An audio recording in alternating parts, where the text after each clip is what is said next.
Good evening, ladies and gentlemen. I remember my humble self, Lucky, Dr. Drugs, and tonight we shall be talking about yet another interesting topic, which is thyroid health. I'm going to be talking about certain things that are often mentioned when we're talking about thyroid health, like hyperthyroidism, hypothyroidism, what's goiter, what's thyroid cancer, of course, thyroid nodules, and so on and so forth. It promises to be interactive. Please, in case we have any questions, just write them down, and after the seminar, we can ask our questions. I remember my humble self, Lucky, Dr. Drugs, and I have the pleasure of presenting this topic today. That's me, Dr. Drugs. And our table of contents goes thus. We can't talk about thyroid health without knowing or talking about thyroid gland itself. Then we have thyroid health conditions. We'll talk about their signs and symptoms briefly. Of course, I'm going to show us examples of what these look like so we can begin to have idea of how to tackle them, especially, of course, knowing that a problem known is half solved.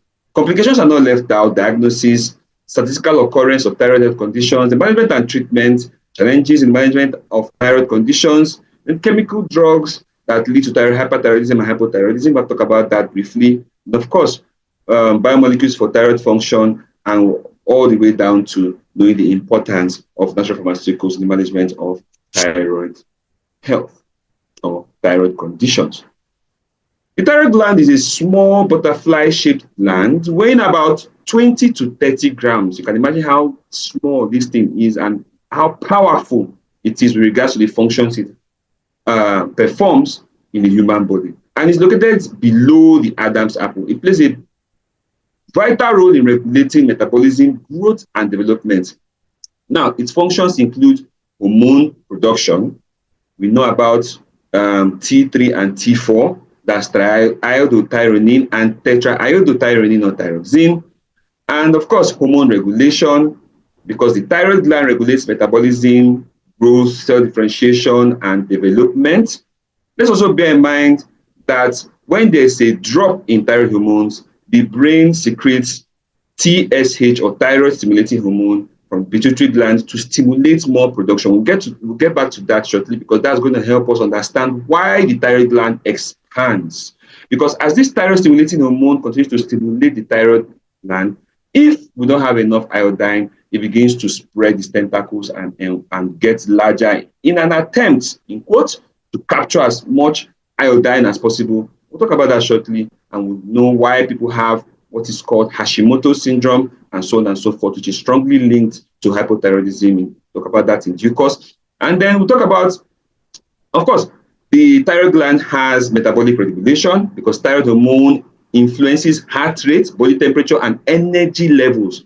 And that's why you find out that a lot of people that have thyroid issues can either feel hyperactive or very lethargic. Cellular differentiation is not left out. You can imagine that the thyroid hormone plays a role in cellular differentiation and maturation. That means the thyroid gland directly tweaks our DNA and helps it to know or influences the way cells divide. And that is very essential for growth and development. Just to mention a few thyroid health conditions, we have hypothyroidism. That's a condition where the thyroid gland does not produce enough hormones.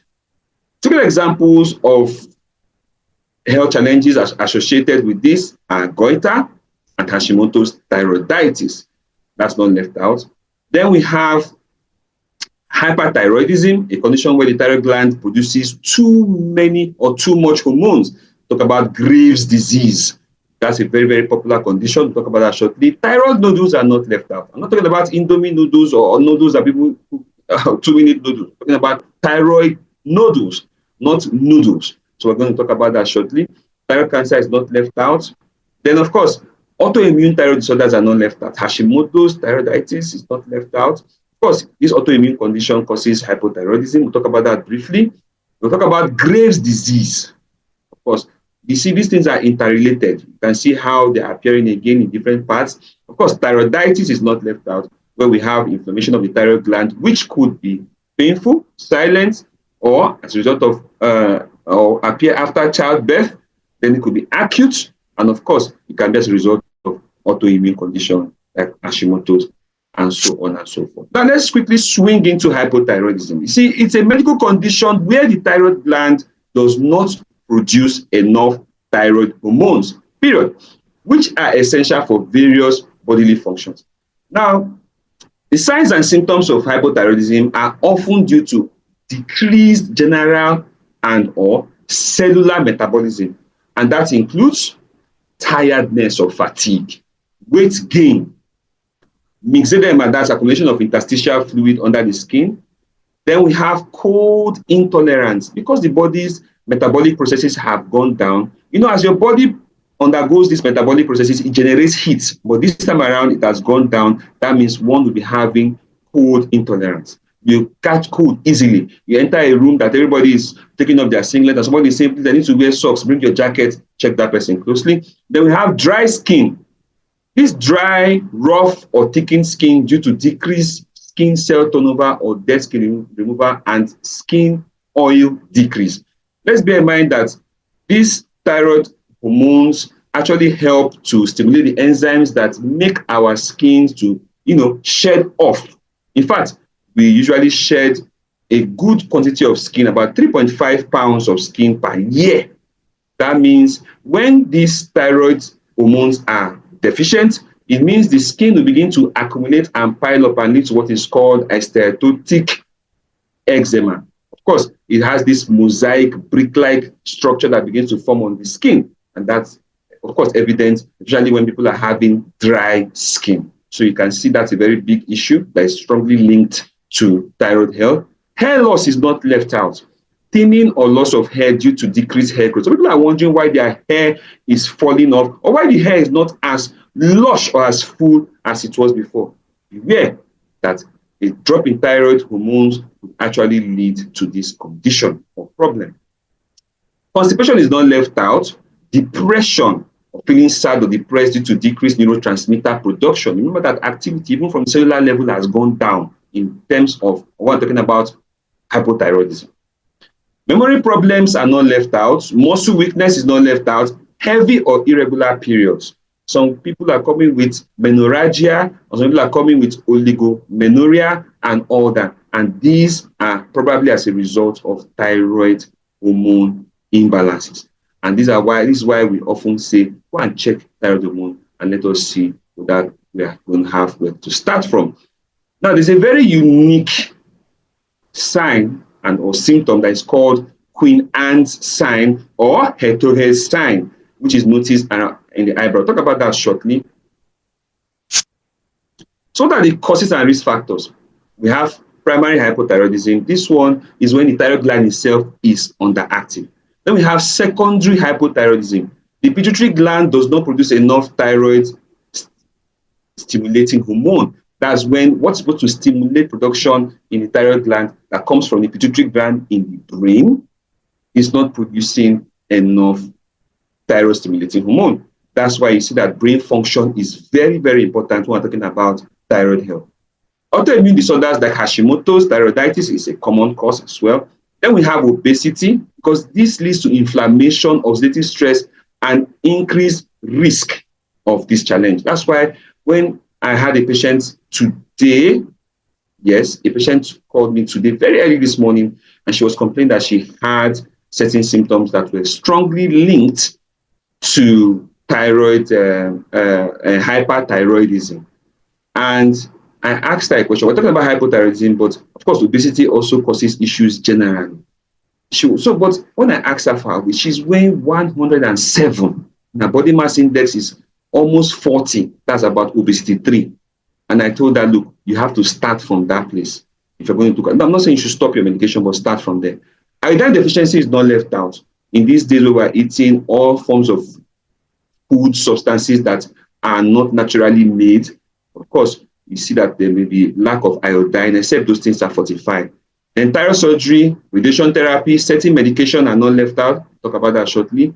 Congenital hypothyroidism that happens at birth, that is present at birth. A family history is not left out. Age. Let's not forget that risk increases with age, especially after 60.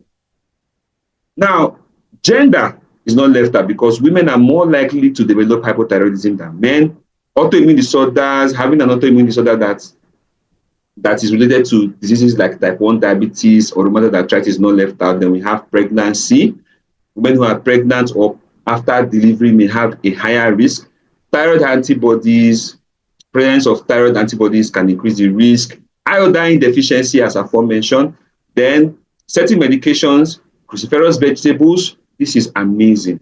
A lot of us like cruciferous vegetables like kale, cabbage, and all that. We often prescribe, especially when people are having diabetes, and not, to help, of course, in weight management, to support weight management, and also give that sense of fullness, also helping us to get very important biomolecules like sulforaphane that are very, very essential and very wonderful antioxidants that are present. But unfortunately, in this case, or do I say peculiarly in this case, it is contraindicated because when you take cruciferous vegetables, we have what are called glucosinolates that can actually hinder the production of thyroid hormones. So they are contraindicated here, but I'll tell us where they are indicated shortly. Heavy metals are not left out. We have lead, mercury, and so on and so forth that can damage thyroid tissue and hinder iodine uptake and thyroid hormone production. Be aware that a lot of these heavy metals are found in so many places you will not believe. For instance, lipstick sometimes contains lead. So let's not go and kiss our loved ones and give them thyroid issues via kissing. That's on a lighter note. Then, yes, I was coming here. If we look at this picture very closely, you see that this person is already showing very classical symptoms of hypothyroidism. Look at his hair. You see how thin the hair is. Check out the scaly patches on his head. As we mentioned, the dry skin. Remember, we were talking about the issue that leads to that dryness in the skin. But let's look at the Queen Anne's sign here. That's the Hetoge sign. You can see how thin this part of the eyebrow is, and you can see that this area may be a bit squishy because of the myxedema or the accumulation of interstitial fluid. Of course, hyaluronic acid, which we know is very good for the joints, which is the grease of the joints, is not left. That's also part of it here. This place will be squishy and all that. See how the hair thins out. And of course, let's not also forget this periorbital edema that we're having here. You can see that collagen production has dropped, and you can see that it's leading to the formation of eye bag here with accumulation of fluid and all that. This is a classic sign of someone that is having hypothyroidism.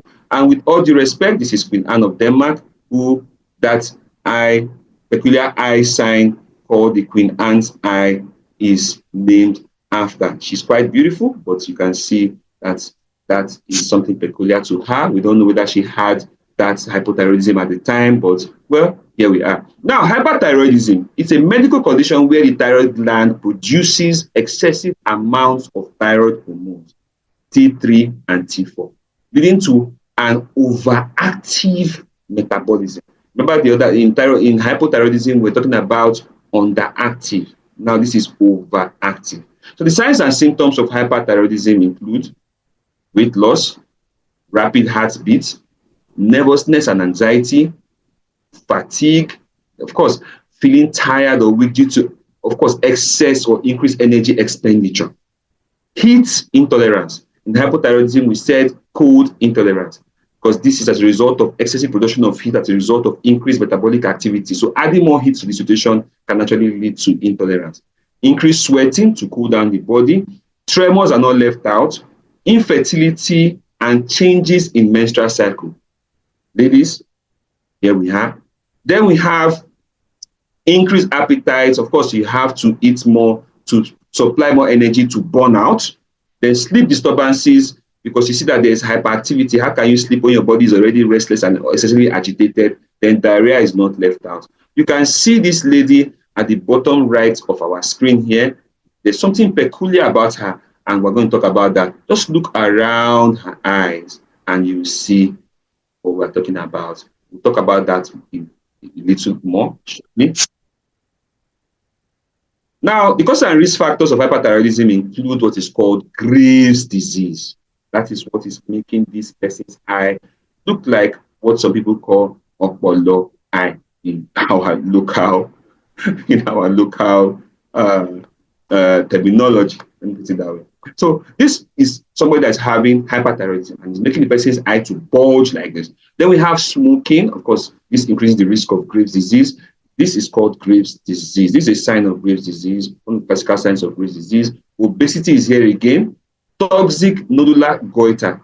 That means we're having a nodule, we'll talk about that shortly, producing excessive thyroid hormones. Then we have the one that is just solitary, just one, or just in one angle like that there, causing havoc. Then we have thyroiditis, inflammation of the thyroid gland, who can lead to excessive hormone release in some certain cases. Then we have iodine excess. Consuming excessive amount of iodine can lead to hyperthyroidism.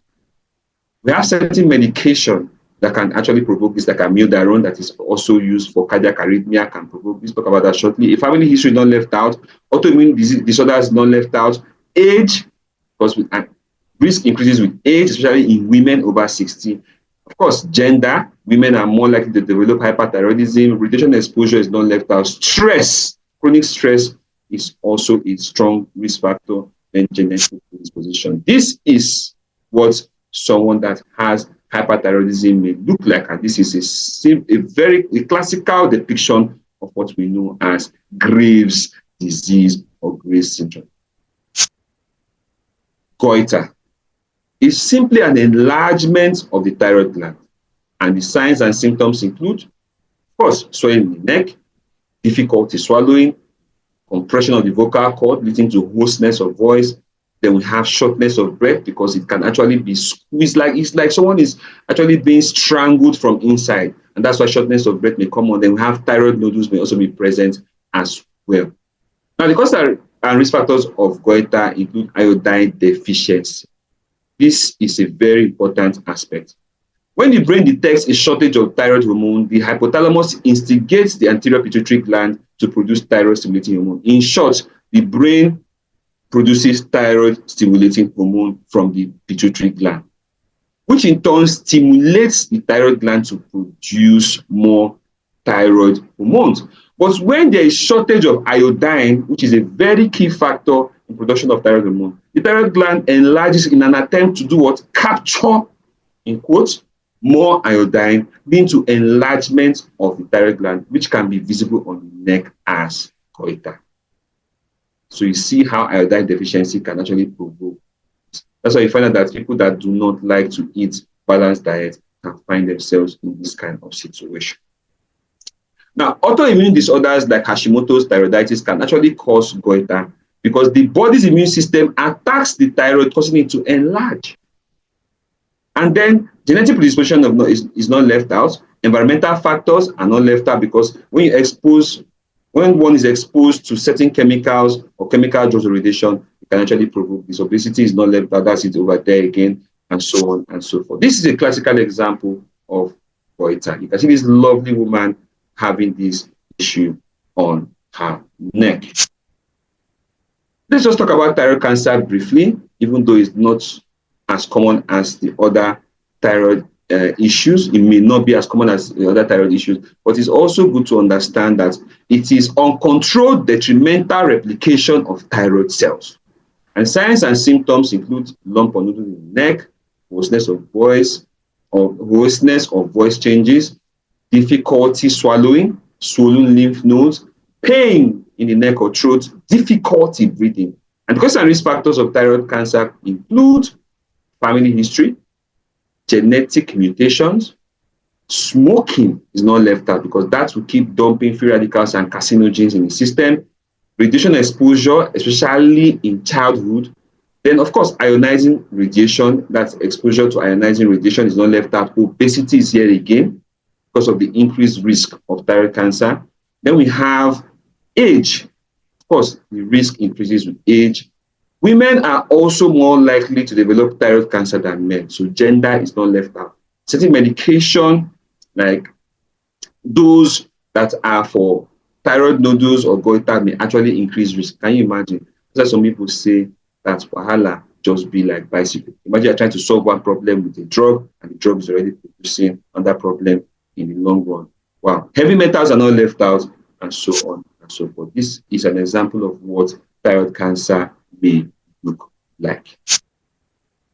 Now, we're talking about thyroid nodules. Remember, we mentioned that this is not the noodles that people cook or use or eat, like the 2 minutes noodles. This is what we're talking about here. Now, look at this thyroid gland here. You can see this lone lump that has found a way to grow out of proportion or out of line, and that would be a thyroid. Now, there are abnormal growths or lumps that form on the thyroid gland, and they are often benign, but they can become malignant or cancerous. So one has to be very careful. Now, the cause and risk factors include iodine deficiency, smoking, radiation exposure, family history, genetic mutation, thyroiditis, goiter, Hashimoto's thyroiditis is not left out, aging, and once again, female gender. That means women are more likely to develop thyroid nodules than men. This is a classical example of what we are talking about. You can see that nodule just here on this woman's thyroid gland. Thyroiditis is basically an inflammation of the thyroid gland, which can cause thyroid hormone imbalances and various symptoms like neck pain and tenderness. The cause and risk factors include, once again, Hashimoto's thyroiditis, which is an autoimmune disorder and most common cause of hypothyroidism. And of course, viral infections. See, these ones have a role to play in making this thyroid gland get enlarged. Pregnancy is not left out, especially after birth. And then bacterial infection can lead to acute thyroiditis. It is rare, but can be very painful. It's an example of what it can look like. Now, complications. You see, hyperthyroidism can lead to heart problems, weak bones. Remember that when there's excess production of thyroid hormones like the calcitonin, this would lead to dissolution of the bone back into the blood. Of course, weight loss is not left out, anxiety and irritability, then thyroid storm, which is a life-threatening condition that can happen as a result of hyperthyroidism. Sleep disturbances like insomnia and all that are not left out. In hyperthyroidism, we have fatigue and weakness, weight gain, cold intolerance, hair loss, skin problems, cognitive impairment, infertility, and cardiovascular issues. Goiter causes compression symptoms, cosmetic concerns. Imagine somebody going, so maybe somebody at a shopping mall, and then a child is asking the parent, the dad or the mom, daddy or mommy, is that man or that woman going to croak? See how embarrassing that can be. So you can see that can lead to cosmetic concerns. Thyroid hormone imbalance is not left out, and surgical complications are not left out. Thyroid cancer basically is a terrible, terrible, terrible thing. Metastasis simply means that it can spread from one part of the body to any other part of the body. Of course, that is terrible. Then, of course, surgical complications are not left out. Of course, once someone puts a knife there or a quote, you can find out that it can sneak into nearby blood vessels and begin to cause complications elsewhere or go elsewhere. That's this. Some of the cells can just break up, and a lot of other complications are not left out because of the way the blood vessels will just be all around that area. Then, of course, the thyroid hormone imbalance is not left out. Then recurrence, because after even try to solve the problem, it can recur later. Thyroid nodules can lead to cancer. So cancer risk is not left out. Compression symptoms, thyroid hormone imbalance, and surgical complications. Then thyroiditis, of course, can lead to thyroid hormone imbalance, permanent hypothyroidism, recurrence, pain, and discomfort, as when we talked about the viral and bacterial infections that can affect thyroid gland. This is how it's diagnosed. Basically, medical history is not left out. It's very, very important because we have to evaluate the symptoms and, of course, the medical history. Physical examination is very, very important. In fact, sometimes it's very clear. You can see it on the neck, and then you start from there. Then blood tests to directly test the amount of thyroid-stimulating hormone, which, in case is high, the brain is trying to stimulate the thyroid nerve to produce more thyroid hormones. That means you're having low thyroid hormones, and of course, vice versa. Then we have free T4. That's to tell us how much tyrosine or tetraiodotyrosine is in the system. Of course, free T3 is not left out. Thyroid antibody test is not left out, and so on and so forth. Imaging tests are not left out as well. Then biopsy, in case we're trying to know exactly what these cells that are causing problem are like. can see how the thyroid health conditions are spread out across the globe. Hypothyroidism affects about 5 to 10% of the global population. Women are more likely to develop this, as aforementioned. Then hyperthyroidism affects about 1 to 2%. Then we have thyroid nodules affecting about 4 to 7%. Of course, we have thyroid cancer, about 1 to 2% of all cancers, and so on and so forth. So, what are the challenges in the management of thyroid health conditions? Patients may struggle with consistent medication use. That means medical adherence is a challenge. Taking the same thing over and over again, day in, day out, can be terrible. Self-medication, sabi news, would lead to wrong treatment and diagnosis. Fake drugs is another problem that leads to treatment failure. Those adjustments, because sometimes or oftentimes one has to titrate the perfect dose of the medication to take care of the thyroid issue. Side effects are not left out. Lifestyle modification, because old habits die hard. Patients may struggle with dietary and lifestyle changes. Limited healthcare access is not left out. Poor information. Some people may say that the thyroid problem was transferred to them spiritually and all that. Those are as a result of poor awareness and education. Then stigma is not left out, as aforementioned, because of the aesthetic issues. Then we have emotional support. Patients may lack emotional support, resource limitation, economic challenges, specialist shortages. It's a country that's that is one of the largest exporters of air practitioners on earth. God help that country. Then, of course, disparities in care, limited funding, and so on and so forth. Let's not even forget wrong medication. The patient told me that she was taking a supplement or a natural product. And when I checked the natural product, this natural product is what she does not need. Because imagine somebody having hyperthyroidism taking something that contains iodine. It will make it worse.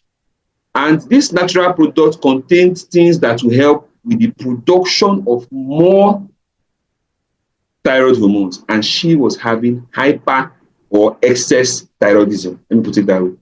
I had to bring it to her notice and like, look, this is wrong. And you can see how wrong medication can actually provoke issues. It can just make people be like this man that doesn't know where to put his problems at the bottom right of our screen. Now, there are some chemical drugs that can lead to hyperthyroidism and hypothyroidism, and amiodarone is not left out, interferon alpha, tyrosine kinase inhibitors, and lithium that is often used to treat bipolar disorders are not left out. In management and treatment, early diagnosis and regular health checks are very crucial. Improved diet, tackle other ailments like diabetes. Weight management is not left out. We talk about how obesity can be a big problem or risk factor in many of these thyroid conditions. Have to avoid stress and rest adequately. Exercise is not left out. Avoid exposure to radiation. Surgery is inevitable in certain cases, especially when the problem has now begun to strangle the patient and there's no choice than to remove, or when there's a high tendency of it being cancerous or in cases of cancer.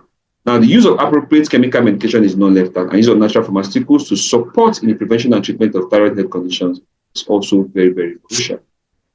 We keep talking about exercise.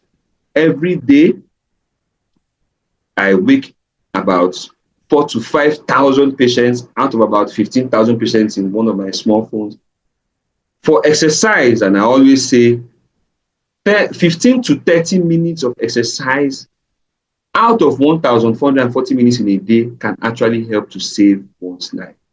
That is it again. Look at the bottom right of the screen. That's somebody's thyroid hormone. Having very vigorous exercise to help maintain its health. Now, exercise can help to improve metabolism. It can help in weight management, reduce stress, improve mood, enhance immune function, regulate thyroid hormones, improve insulin sensitivity. We're talking about diabetes here, and so on and so forth. Some people keep asking, what are the biomolecules that occur naturally that are very essential for thyroid health? Iodine is very, very important, but let's bear in mind that It is very important when we're talking about hypothyroidism. Selenium is amazing, zinc, iron, copper, tyrosine, vitamin A, D, E. This also are very essential because of their antioxidant properties, and of course, they help to boost the immune system and so on and so forth. But the omega-3 fatty acids are super important, especially eicosapentaenoic acid and docosahexaenoic acid, because of their anti-inflammatory quality. And then, of course, they're also important for brain. That's why they're essential. Our brain cannot even produce them. That's why we have to take them from outside. And then they're very crucial for thyroid health and thyroid function as well. Then, of course, antioxidants are not left out. We have a lot of antioxidants. The common one, like ascorbic acid or vitamin C, is not left out. Then we have lycium and all that from the goji berries and all that. They're very important. Of course, probiotics. Some people will be wondering what concerns probiotics with this matter now. Remember that if the intestine or the gut is porous, unwanted substances can be found in the bloodstream because they will pass through the intestine, especially when the intestine are inflamed as a result of what is called leaky gut. So we're going to talk about that shortly. Probiotics help to prevent this inflammation and maintain a healthy gut biome or microbiome or microorganisms there that will help to make sure that this intestine is not inflamed. Let's talk about the boosting of immunity that is often associated, that is strongly associated with very good intestinal health. But when the intestine is porous, it can allow things to go in freely, and guess what? It can also get to the thyroid gland and begin to cause issues there. So what kind of foods should we take or consume?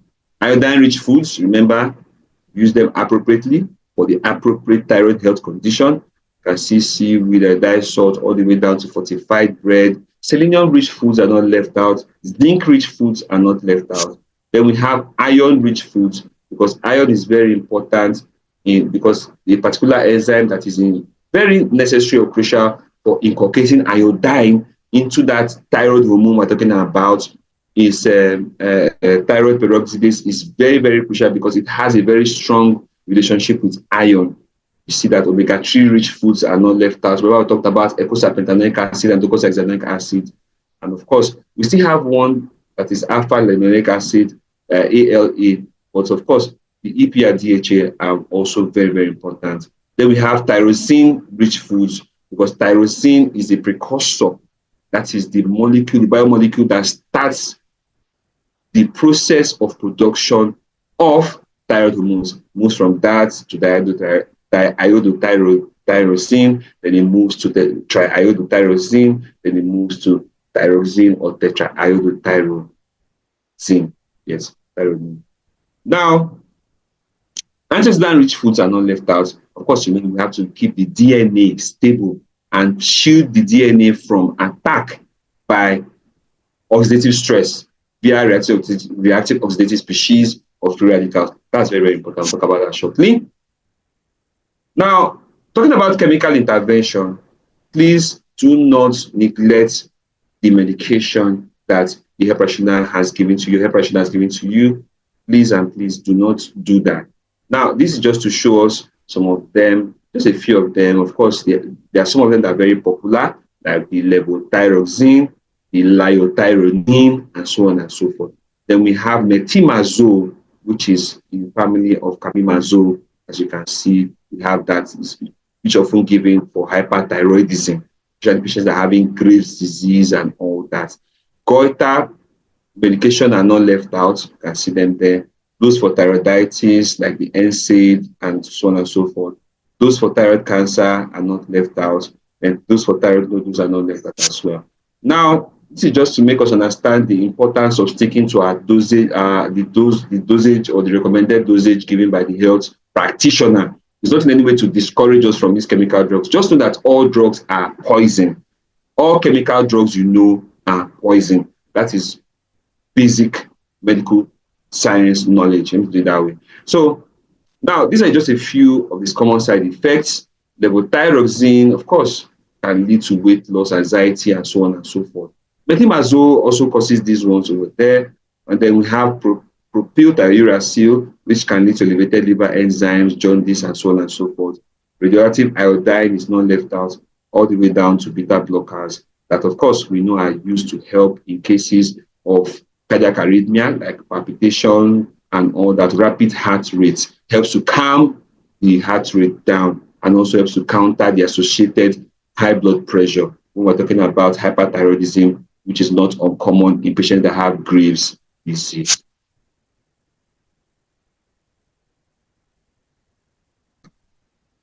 I want to quickly talk about a few things that we can use, but this does not necessarily mean that we must use them, or that does not necessarily mean that we have to use exactly what I'm about to show here right now.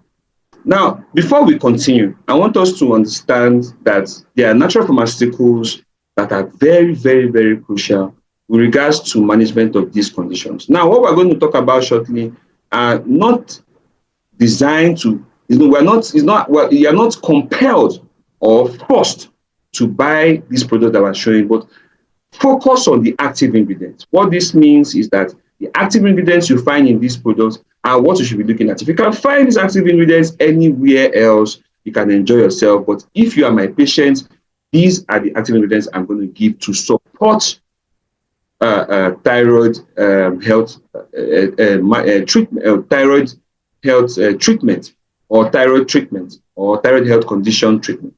So please, let's focus on the active ingredients.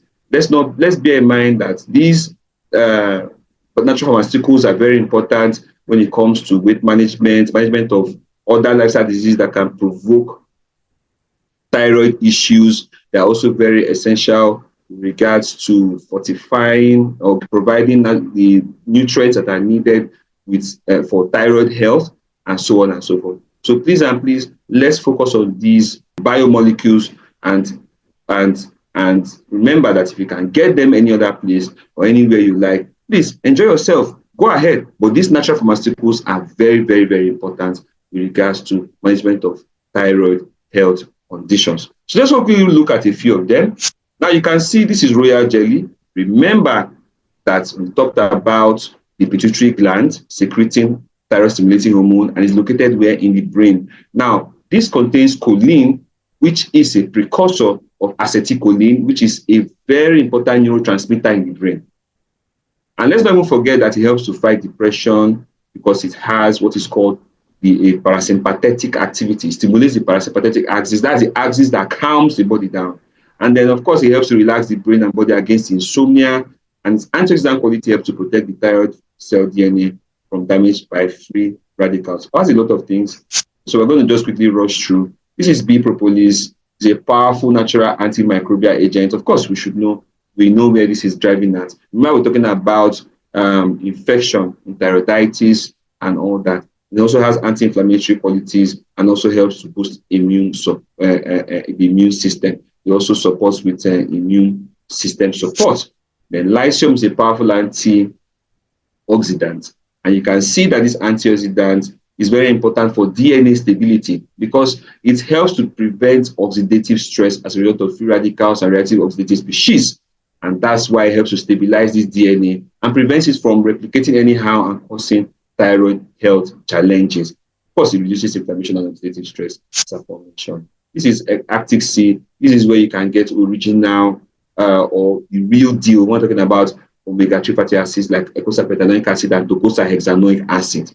We have a lot of these things all around, but unfortunately, when you take them to the lab and run tests like the way I did, I have a video of a test I did recently the other day, and you see that the original thing or the real deal helps to dissolve the styrofoam because of the capacity to clean up the blood vessels or rid the blood vessels of cholesterol aggregates and all that. That's one of the simple ways to test. That's just an insight. Talk about that some other time. But of course, it has anti-inflammatory effects and helps against high blood pressure, which is often associated with hyperthyroidism by decreasing peripheral resistance, of course, by cleaning up the blood vessels and all that, and helps to boost brain function. It's essential. That means you need to take it from outside, and it's very, very crucial for brain function. And where is the pituitary gland that produces the thyroid stimulating hormone that stimulates the thyroid gland to produce thyroid hormones? In the brain. So that tells us a lot about that.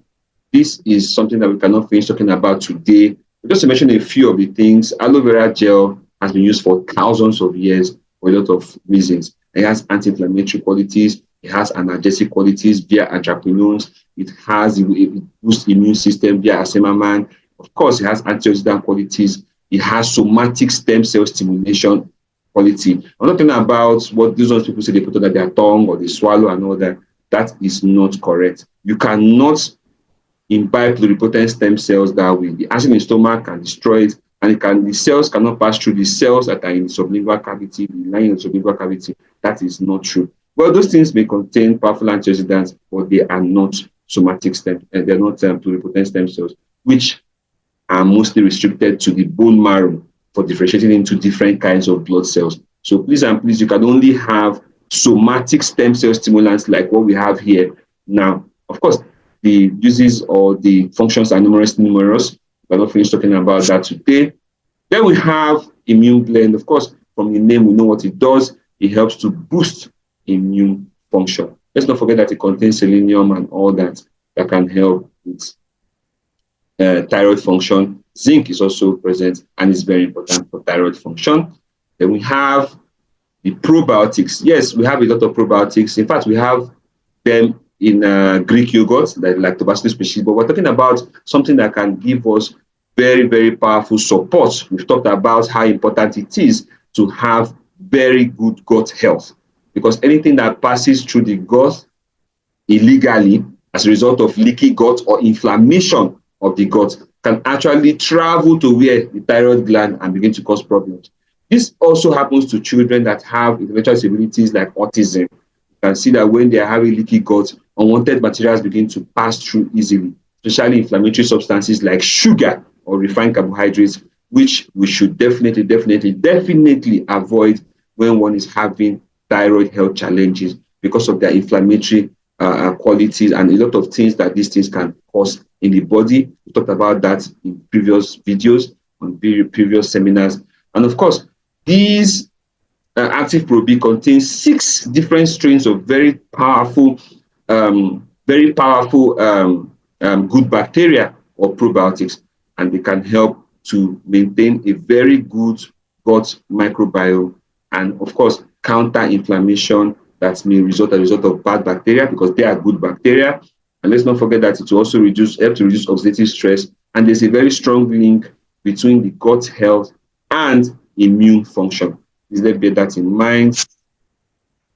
Weight management is not left out, but I always recommend this Clean 9 program because it's a 9 days weight loss and detoxification program that is designed to inculcate low caloric diet plan, exercise, autophagy or therapeutic fasting, the natural pharmaceuticals, while ensuring adequate nourishment. Now, it systematically includes intermittent appropriate fasting that helps to detoxify the liver and the body, including the thyroid gland. Let's bear in mind that autophagy is very, very important for patients that are having hyperthyroidism. Very, very important. Of course, we'll talk about that some other time. And then, so these are the things it can help us do, help us against lifestyle disease, all the way down to helping us to tackle hormonal imbalance that is often associated with thyroid issues. Now, these ones are the ones that contain iodine, basically, but they also contain other nutrients like copper, zinc, selenium, and essential important vitamins, and so on and so forth. That's ultralight, daily, and nature made. Of course, we know what they are used for. So I'm going to leave us with this. You are what you consume, and there is a constant battle between factors that repair and protect our bodies and those that break it down. So we must have to be on the winning side. Your food may be killing you. Remember that a lot of inflammatory substances can go through our mouth. Of course, a lot of toxic substances can also go through our mouth and can lead to thyroid issues. Let us mind what we eat. Look at this very top CEO of a bank, or a top bank manager that has eaten fast food till fast food is now eating. That's just a clear depiction of what we're talking about. And let us remember what this man that is very serious is telling us, that we do not adjust medication and dosage without the guidance of a trained health practitioner. Prevention is better than early detection, and the choices we make today determine how healthy we will be tomorrow. Finally, last for now, but not the least, aging is not a disease, it only needs maintenance. I thank everybody for coming. And on this note, I'll say good night and God bless. Bye.